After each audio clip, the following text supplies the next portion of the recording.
अस्सलाम वालेकुम जी। सबसे पहले मैं आप लोगों का बहुत ज्यादा शुक्रिया अदा करना चाहती हूँ जिस तरह कमेंट्स में आप मेरी हौसला अफजाई करते हैं और मेरी रेसिपीज को पसंद करते हैं। आज मैं बनाने लगी हूँ इमली और आलू बुखारे का शरबत और इस दुआ के साथ हम इसको बनाना शुरू करते हैं कि जहां रहें हंसते रहें और हंसाते रहें।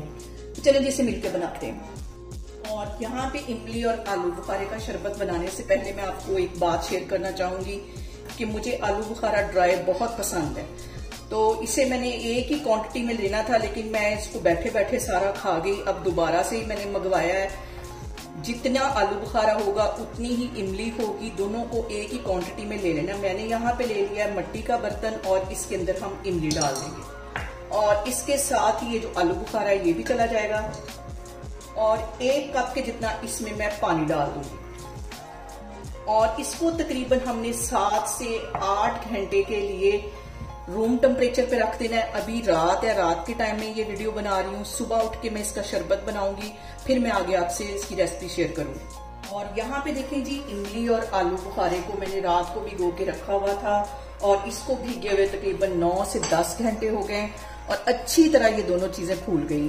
अब इसके जो बीज हैं वो मैं हाथों की हेल्प से इनको अलग करूंगी। इस तरह इसको दबाते जाना है और इसके जो बीज हैं वो अलग करते जाना है और इसका जो पल्प है इसी के अंदर डालते जाना। ये सारे मैं इस तरह बीज अलग करती जा रही हूँ, फिर मैं आपको दिखाती हूँ। और यहाँ पे देखें जी, इसके बीज मैंने सारे अलग कर दिए हैं और इसका जो पल्प है वो अलग हो गया है। यहाँ पे मैं ले लूंगी ग्राइंडर का जग और इसके अंदर ये सारा हम पल्प डाल देंगे और अब यहाँ पे मैं इसको कर लूंगी ग्राइंड तकरीबन 2 मिनट के लिए।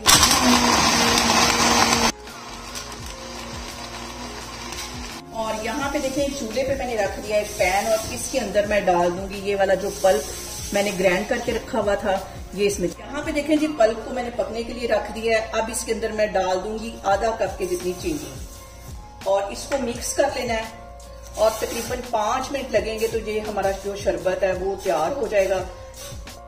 और यहाँ पे देखें जी, शरबत के पकने की निशानी ये है कि जब तक तो ये इसके ऊपर वाइट वाइट सी झाग आ रही है तब तक हमारा शरबत जो है वो तैयार नहीं हुआ। जब ये आनी खत्म हो जाएगी तो चूल्हा हम बंद कर देंगे, हमारा मतलब कि शरबत तैयार हो चुका है। और यहाँ पे देखें जी, इमली और आलू बुखारे के शरबत को पकते हुए तकरीबन 5 से 6 मिनट हो गए हैं। इस पॉइंट पे काला नमक आधा टीस्पून के करीब ये इसमें मैं डाल दूंगी और आधा ही टीस्पून कुटा हुआ जीरा डाल दूंगी। मिक्स कर लेना इसको। और यहाँ पे देखें जी, इसकी झाग खत्म हो गई है और गाढ़ा सा हमारा ये देखें शरबत तैयार हो गया। चूल्हा यहाँ पे मैं बंद करती हूँ, इसको ठंडा करती हूँ, फिर हम आगे बनाते हैं कि इसको हम सर्व कैसे करें। और यहाँ पे देखें जी, इमली आलू बुखारे का जो शरबत बनाया था वो ठंडा हो गया है।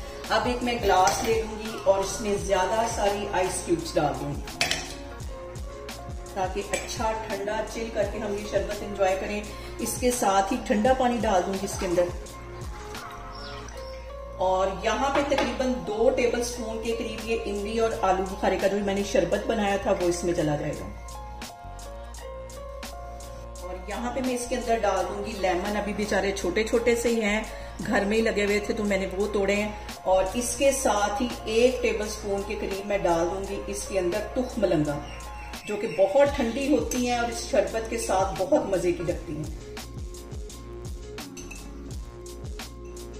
और इन सारी चीजों को हम अच्छी तरह कर लेंगे मिक्स और बाजार से 1000 गुना मजेदार हमारा ये इमली आलू बुखारे का शरबत घर में बनके तैयार हुआ है। और यहाँ पे देखें जी, बहुत ही टेस्टी हमारा इमली आलू बुखारे का शरबत बनके तैयार हो गया है। आप लोग भी इसे मेरे तरीके से बनाएं और मुझे कमेंट्स में बताएं कि आपको मेरी रेसिपीज कैसी लगती हैं और मेरी वीडियोस को ज्यादा से ज्यादा शेयर करें और मुझे सब्सक्राइब करें और अपना बहुत सारा ख्याल रखें। इंशाल्लाह ताला मैं एक और वीडियो में आपके सामने आऊंगी। अल्लाह हाफिज।